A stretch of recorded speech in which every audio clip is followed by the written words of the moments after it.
Hello and welcome to podcast.init, the podcast about Python and the people who make it great. When you're ready to launch your next app or you want to try a project you hear about on the show, you'll need somewhere to deploy it, so take a look at our friends over at Linode. With 200 gigabit private networking, scalable shared block storage, node balancers, and a 40 gigabit public network, all controlled by a brand new API, you've got everything you need to scale up. And for your tasks that need fast computation, such as training machine learning models, they just launched dedicated CPU instances. Go to pythonpodcast.com/linode, that's Linode, today to get a $20 credit and launch a new server in under a minute. And don't forget to thank them for their continued support of this show. And you listen to this show to learn and stay up to date with the ways that Python is being used, including the latest in machine learning and data analysis. For even more opportunities to meet, listen, and learn from your peers, you don't want to miss out on this year's conference season. We have partnered with organizations such as Dataversity, Corinium Global Intelligence, Alluxio, and Data Council. Upcoming events include the combined events of the Data Architecture Summit and Graph Forum, the Data Orchestration Summit, and Data Council in New York City. Go to pythonpodcast.com/conferences today to learn more about these and other events, and take advantage of our partner discounts to save money when you register. Your host as usual is Tobias Macey, and today I'm interviewing Alex Condello about the Ocean SDK from D-Wave for building quantum algorithms in Python. So Alex, can you start by introducing yourself? Hey, great to be here. So my name's Alex Condello. I am a developer at D-Wave Systems, which is the practical quantum computing company. I have a mathematics background. I've been here for about 3 years. And I'm one of the developers who works on the D-Wave Ocean SDK, which is our set of Python tools for solving problems on the quantum computer. And do you remember how you first got introduced to Python? Yeah, when I was in undergrad, I was studying mathematics, and there, they just sort of assume that you can learn how to program along the way. We don't really get much of a formal introduction. But I had to, I just had a bunch of problems I had to solve. And I did a very cursory search of what's the easiest programming language to use. And Python was the one. And it's all history from there. And so before we get too far into the topic at hand, I'm wondering if you can just start by giving a bit of a high-level overview about what we mean when we're talking about quantum computing. Sure, yeah. So, I think the best way to define quantum computing, at least in this context, is simply using quantum effects to do calculation. So, as transistors are getting smaller and smaller, and as we're getting down to smaller and smaller scales with our CPUs and GPUs, a significant amount of effort is spent on accounting for quantum effects and getting around quantum effects to do sort of what we call classical computation. So quantum computing is sort of taking the opposite approach, which is we have these quantum mechanical effects, and we want to try to exploit them for computation. So there's a couple different models for quantum computing. So there's the topological, the gate model, and we do a particular one called quantum annealing. So quantum annealing is using little superconducting loops in superposition to solve a particular style of problem using those quantum mechanical effects. And my understanding is that because of the fact that the qubits are in superposition, it means that we're not restricted to the binary logic that we're used to with classical computing, and that instead they're able to represent multiple different states simultaneously as a means of achieving greater efficiency in terms of being able to perform these computations. Yeah, that's right. I mean, the way that a simplified way to think about how you solve problems on our system is that we start off the computation with all of the bits in superposition, all the qubits in superposition, and then we apply the problem on top of that. And as the computation goes on, the sort of superposition force backs off and the problem force gets applied more strongly. And then they collapse into hopefully what is the solution to your problem. And so in order to make this whole new world of computing accessible to developers, D-Wave has built the Ocean SDK, and I'm wondering if you could just discuss a bit about what that is, some of the capabilities that it offers, and how it fits into the overall business model for D-Wave. Sure, yeah. So, when I first started at D-Wave, actually, I was in our professional services organization, which is, we would partner with different customers to help them solve their problems. And at the time, we had a set of software that was used to access the system, but it was relatively limited. And there's just so many problems in quantum computing and so much low-hanging fruit and so many ideas that people want to implement. I mean, it's really a big, wide open area. And we thought to ourselves that it would be really nice if we could get other people, other smart people in the ecosystem helping us to solve these problems, giving us feedback, helping us make better tools, adding their ideas, contributing their solutions, beating us at our game, benchmarking, all these different things. And obviously the best way to access that is with an open source package where, people really can sort of explore these ideas, make contributions, tell us what we're doing wrong, tell us what we're doing really well. And so the Ocean SDK was originally just built as a access point to the system. So, the first package that got released was a client that accesses the QPU through, a REST API. And then from there, we built up a couple abstraction layers. So, the particular problem the system solves is a little bit specific and it's a little bit restricted. And so obviously the next thing we want to do is to abstract that a little bit into something that the user can use more generally, and then abstract that even further into different domains that the user might be familiar with. So, maybe this would be a good time to sort of talk a little bit about what the problem we solve is. Yeah, so if you can just give a bit of an overview about some of the problem spaces that you're working in and some of the particular problem types that quantum processors are uniquely well suited for, that would definitely be helpful. Sure, yeah. So one of the problems that we solve, to pick an example, would be imagine that you have a collection of people. This collection of people has relationships between them, and they're either friendly or hostile. So, imagine you and all of your coworkers, some people in the building, you're friends with, some people in the building maybe you don't get along so well with, and some people in the building you don't know at all. So there's sort of three types of relationships within this network. You have friendly relationships, hostile relationships, and no relationships. Now, imagine that you want to divide this group into two teams. You want to have a red team and a blue team, such that within each team, everyone is friends. And between these two teams, all the hostile relationships, because that makes for, a fun competition. You want to have a company soccer game or something like that. Well, this is a problem that's really well suited to our system. And the reason for that is that our qubits, as I mentioned earlier, start their computation in superposition. So they're both sort of -1 and 1, or equivalently both 0 and 1. And they end their computation in a classical state. So they've picked either 0 or 1, which corresponds to those two teams that I've described.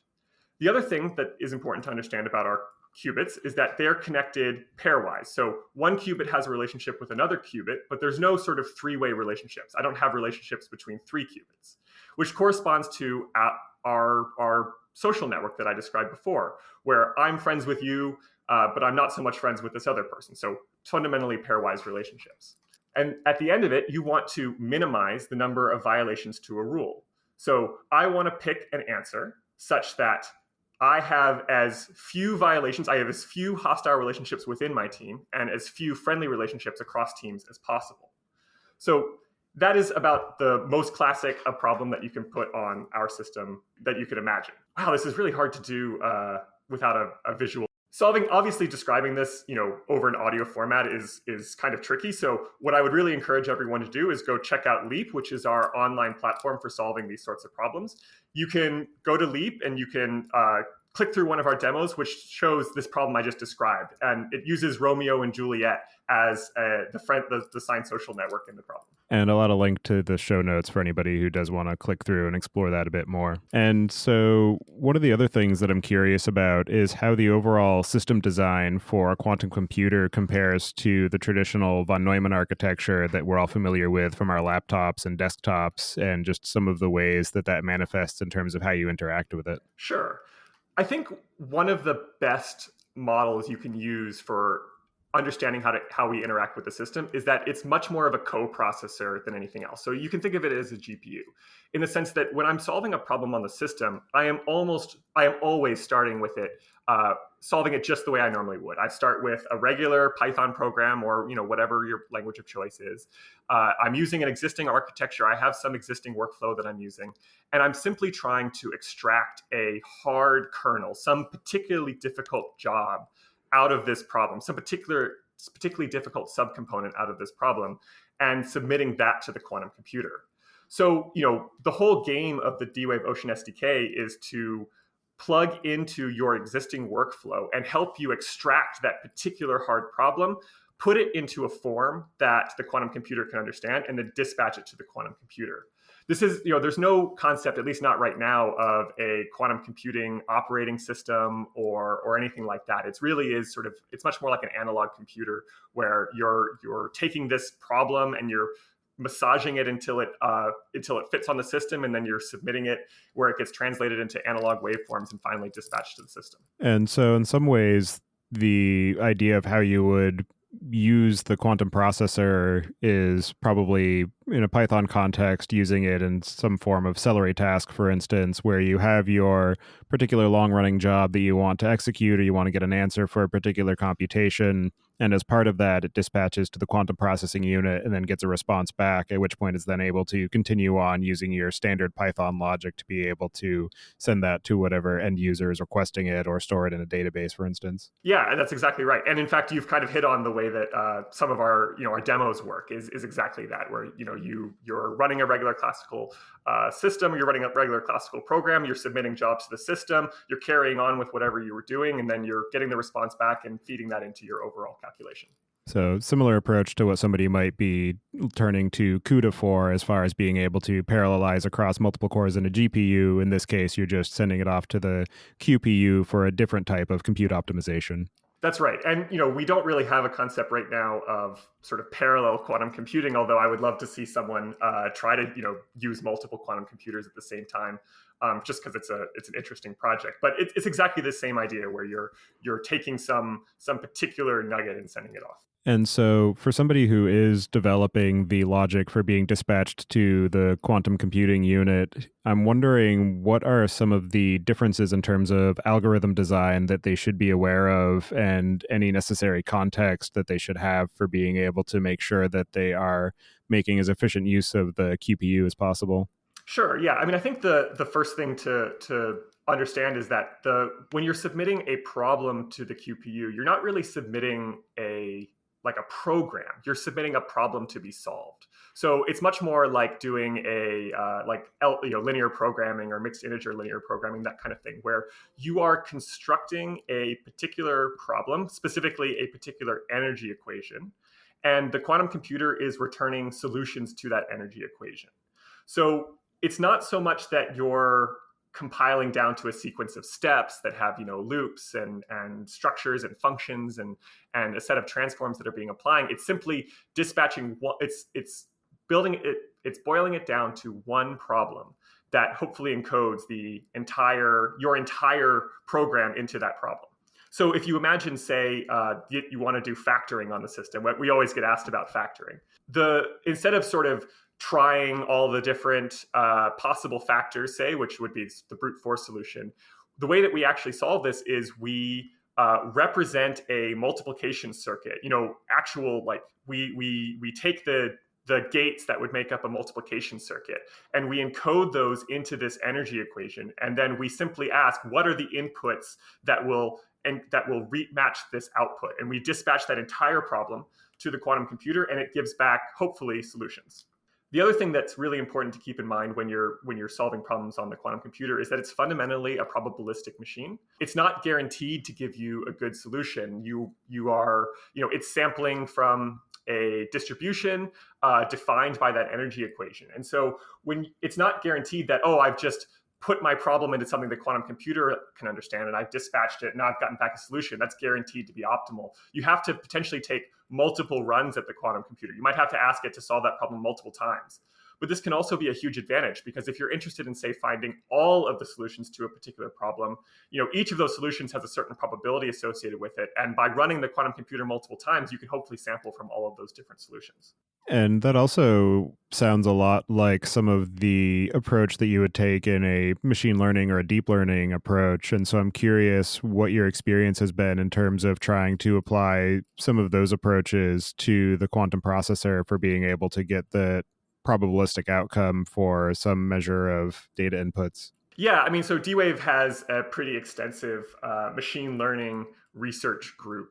And we have a number of papers which I can sort of provide for that sort of thing. But so because of the fact that this is inherently a probabilistic output, I'm wondering if you have found that it's useful to have any particular specialized background in terms of statistical inference or anything along those lines for being able to effectively use the quantum processor. And I'm also wondering how much the Ocean software stack helps in terms of assisting people in formulating the problem in a way that they're able to understand given their particular background.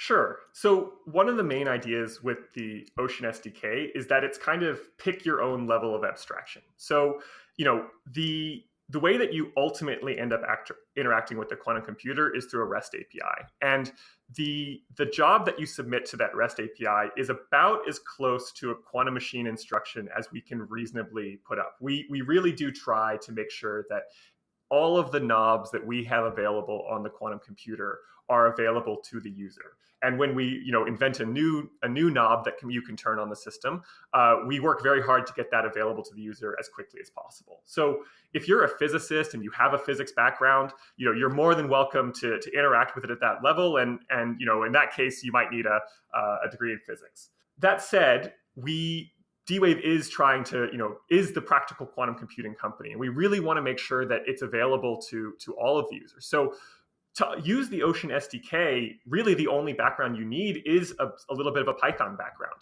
The problem that we're submitting, this energy equation I described earlier, is pretty straightforward. And honestly, you don't need a math degree, you don't need a physics degree to understand it. On the other hand, if you have a computer science background, or you simply are a Python enthusiast, the D-Wave Ocean SDK provides abstraction layers that will let you access that. So at the very, very top, we have a couple packages. So D-Wave Network X, which extends the very popular Network X package, which is used for solving graph theory problems. So if you have like a maximum cut problem or a map coloring problem or that sort of thing, you can simply use the Network X interface and access the quantum computer through that.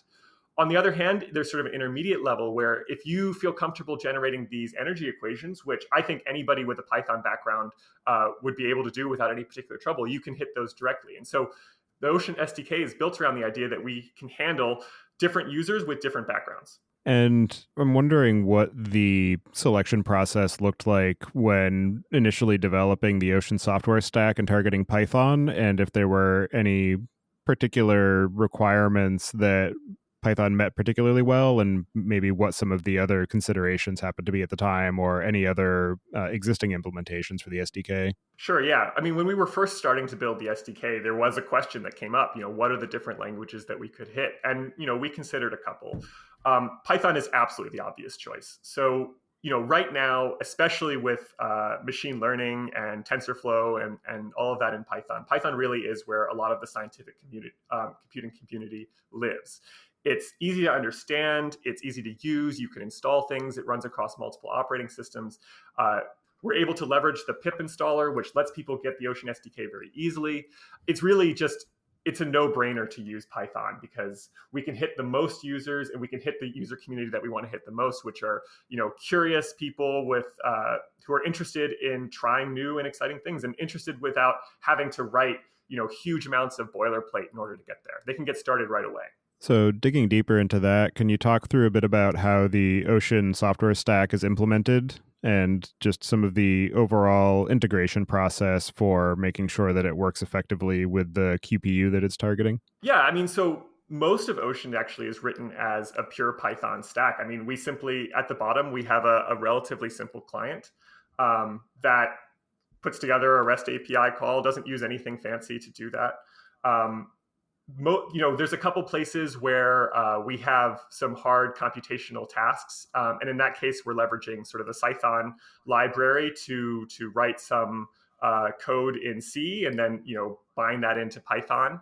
But really, the vast majority of it, especially at the higher levels of abstraction, is written in Python because we want it to be understandable. We want the user to be able to say, you know what, I think the way that you're solving this particular problem isn't as efficient as it could be. And if they can go, open up the Python file and explore exactly how we're solving it and then tell us how to do it better, that's great. And that's one of the main reasons we picked Python, is to let people, make it readable and make it self-documenting and allow people to try to understand it and to tell us how to do it better.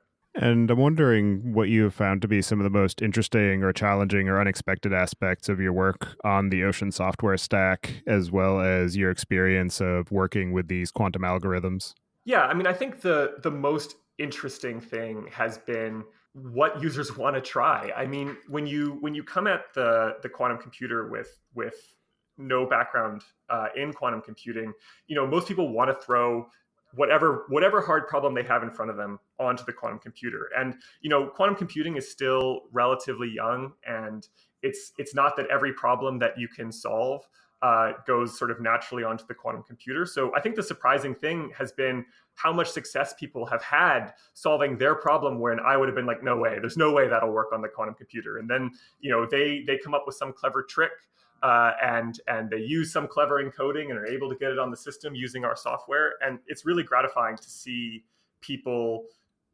doing these off the wall things, and sometimes it works, and that's really an amazing thing, and in fact a vindication of why we went to open sourcing this software and why we went to Python is to let people do that. And I'm also intrigued by the fact that you're able to target these problems to run on classical CPUs and GPUs as a validation step before submitting to the QPU. And I'm wondering what the overall challenges were in terms of being able to provide that abstraction, and particularly as you introduce newer generations of your actual underlying compute infrastructure. Yeah, actually, I mean, so one thing I think that's worth highlighting is that for the problem the quantum computer solves, which is, for the record, called a binary quadratic model, and you can check out all of our documentation about that. The quantum computer, even within that particular problem class, the quantum computer is never going to be the best solver for all possible binary quadratic models. I mean, it's possible to construct one that will always be better to solve classically. And part of the reason that we put up these other solvers in Ocean is to allow users to do that comparison and to make use of classical resources where it makes sense. And so I think one of the biggest challenges for us has been, what is the most useful set of these classical solvers to put out there? Because we want to make sure that they are complementary to the quantum computer, so that, if we have a particular problem class that we know not to be a great fit for the quantum computer, then we want to put something out. We don't want to block people from solving that problem. And so we want to put something up that will help fill that gap. And so sort of understanding how these different algorithms complement each other and what they're strong and weak at is by far, I mean, it's a huge research effort. It's something we spend significant time on here at D-Wave. And then making those available to the user is, there's simply an implementation effort that comes with that. But yeah, I think it's picking what to do is by far the biggest challenge, because there's so much low-hanging fruit in this area, which makes it really exciting, because I'm never short on new ideas to implement or things that I would like to do. And I think people who contribute to the software are in the same position, where there's almost any idea is going to be the first time someone's done that and the first opportunity to do it, and probably it's a good idea and it should be included. And I know that there are also other services that allow for interacting with their own quantum computers. And I know that you mentioned that there are a few different approaches that are taken in terms of the actual physical implementation, where you use quantum annealing, somebody else might use a different strategy. So I'm wondering how much of the work that somebody does for programming something using Ocean for a D-Wave computer, they would be able to abstract out to be able to submit to other quantum computation platforms, and any trends that you might see in terms of standardizing along a common API to make these workloads more portable. Yeah, so that's a great question. So one of the most common open source projects and sort of hackathon projects I see are various cross compilers between the different quantum computing architectures. And I think that's really, really cool. Like, I think, at D-Wave, we're really excited to have people try to integrate multiple systems. And I think that in the long run, anything that helps the quantum computing community as a whole is good for all of us, because it builds excitement. And then specifically, for working with the different processors and trying to solve your problem on different processors, especially at the sort of higher levels of abstraction, when you're solving these sort of graph theory problems like maximum cut, or something called the icing problem. These are sort of broadly applicable, and I think a lot of the different software architectures solve that kind of problem. And so, if you're working at that higher level abstraction, it can be as simple as just switching out a function call. But obviously, then the deeper you get into the stack, the more specific to the particular hardware it becomes. And so, that's true for our software stack as well for some of the other vendors. One of the other things that I'm curious about is if there are any differences between the different hardware generations as far as how they are constructed for being able to solve different problems, and any constraints that are enforced in terms of trying to maintain the same interface for backwards compatibility with the software stack that you're building. Yeah, that's a great question. So the fundamental problem that we solve has not changed over all the generations of the D-Wave system. So, we've been fundamentally solving this binary quadratic model problem from the beginning. So, in one sense, nothing's changed. In the other sense, we've increased our qubit count enormously and our connectivity. So, over time, we have been increasing the number of qubits available to the system. So, one of our first systems that we made available to customers had 500 qubits. Our new Advantage system has 5,000 qubits. The other thing is that the amount of connectivity. So, in our first system, each qubit was connected to 6 other qubits, and now each qubit is connected to 15 other qubits. So the size of problem that you can solve on the system has increased enormously, and the complexity of the problem that you can solve on the system has increased enormously over the different generations. The other thing that I'll mention is that over time, we've increased more and more sort of control knobs and finer tuning systems that let you finely tune the way the processor is working on your problem. And along with that, in the Ocean SDK, we've released a lot of sort of auto tuning functions that help you use those parameters. And so if you had a problem that ran on that original system, using the Ocean SDK, you can continue to run it on the newer systems. And the main thing that you'll see is that you can solve larger and larger problems. On the other hand, you can still make use of all these new and exciting features. And then in terms of scale, I'm curious how you approach that as far as ensuring that anybody who submits a problem to the QPU doesn't get put into a long backlog waiting for their results, given that there is inherently a limited number of these units available. And my understanding of the service model is that it's a time sharing approach similar to what we used to have in mainframes in the early days of computation.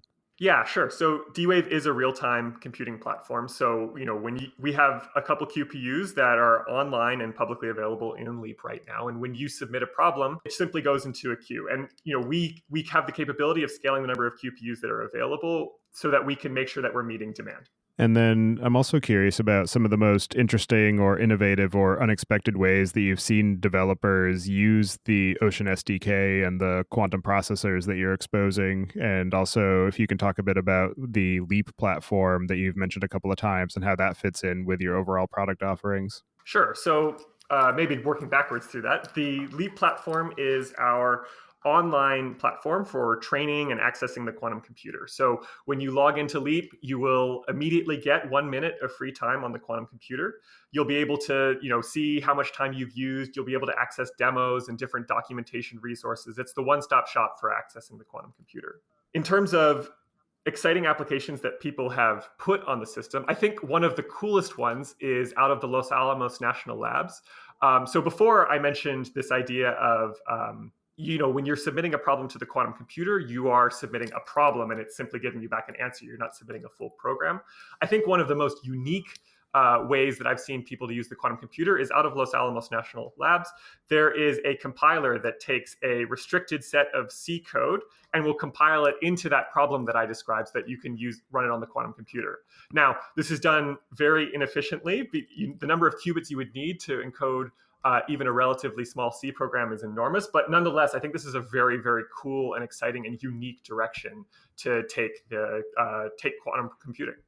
And so you mentioned that when you sign up for Leap, you get a free minute of computation on a QPU. So I'm wondering if you can just give a bit of an idea as to how much real world usage that equates to, because from the outside perspective, 1 minute doesn't seem like a lot, but if the QPU is able to solve your problem in some thousandth of a second, then it does end up being a substantial amount of compute. So I'm curious if you can just give a bit of a real world example of a problem that somebody might submit, and then how much of their free allocation that would end up using, and how many times they'd be able to take advantage of that before they ran out. A really classic problem that someone might want to submit to the system is, imagine I have a set of pipes. And these pipes intersect at a bunch of different junctions. And I want to pick the smallest set of junctions such that I can monitor all the pipes. Now, this is a really classic vertex cover problem, and that's about as native a quantum computing problem as could possibly be solved. That's really, really close to what our system actually solves. And in terms of the amount of computation that you can get with a minute, each run of the system typically takes about 15 milliseconds per run. So you can actually do an enormous number of runs on the quantum computer in that minute. And I'm wondering how you approach metering of the usage for people who are submitting their problems to be able to count up those 15 millisecond intervals up to whatever their either free or purchased allocation happens to be. Sure. Actually, that one for us is really easy because each anneal of the quantum computer takes that fixed amount of time. So, when we actually run the problem on the system, it's being run for a certain duration. And so really, it's just a counting problem. So when you submit a problem to the system, as I said, you're putting together this sort of energy equation. And then you're simply saying, I would like to run the quantum computer on this equation n times. So that could be 5 times, 10 times, 100 times, 1,000 times.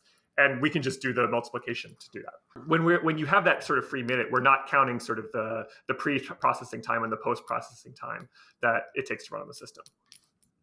Because that, I'm sure, is just running on classical computers that you're able to scale out as needed using either on-premises resources or cloud capacity. That's right. And as you look to the future of quantum computing and the capabilities that they provide, I'm wondering what you personally are most excited about. I think I'm most excited about hybrid applications. So, D-Wave, we recently added a new package to our SDK called D-Wave Hybrid. This is the idea of combining classical and quantum resources together in order to solve your problem. So, before I described this idea of different problems fit better on different types of resources. So you might want to use classical resources for this problem and quantum resources for this other problem. But there's this whole area that, we're really just scratched the surface of, which is using both. So this is things like pre-processing with classical, post-processing with classical, or with quantum. This is running something simultaneously on classical and quantum. This is using quantum to guide a classical computation. There's just a huge number of combinations and a vast area that hasn't been fully explored. And also looking forward, I'm curious if there are any particular challenges that you anticipate the overall industry having to deal with, and just any concerns that you might have as far as user uptake or just overall challenges that exist in the space. I think the main challenge that the industry as a whole is facing is that these machines are still new, and there's still there's not a lot of best practices for using them. And so everyone, like when we write our SDK and when the other vendors write theirs, we're trying to encode best practices into these abstraction layers. But this is still a big open area that hasn't been fully explored. There isn't years and years of experience deciding how to best optimize the solutions. And so this is both simultaneously the most exciting part and the biggest challenge for the industry as a whole is how do we encode these best practices in a way that people can make use of them without having to. And I'm also wondering, as far as your own experience of building the Ocean SDK for trying to encapsulate some of those best practices, just some of the overall challenges that you've faced in the process and any particularly interesting or unexpected lessons that you've learned.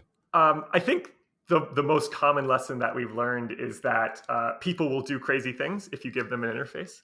And I think the biggest challenge has been enabling people to, guiding people down the right best practices but not preventing them from going off the wall, because those off the wall ideas are the ones that get the most traction or potentially have the best upside, because it's the thinking out of the box that'll give the best solution.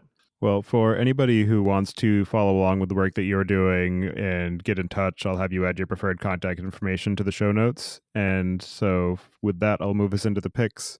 And this week, to keep it topical, I'm going to pick an interview that I did a while back about the Q-tip package, which is for being able to do simulations of quantum optical circuits, which is one of the foundational layers for quantum processors. So it's another way to dig a bit into this overall problem space. And so with that, I'll pass it to you, Alex. Do you have any picks this week? Yeah, I think the project or the package that I've been working with a lot recently, which has just really been amazing, is Python.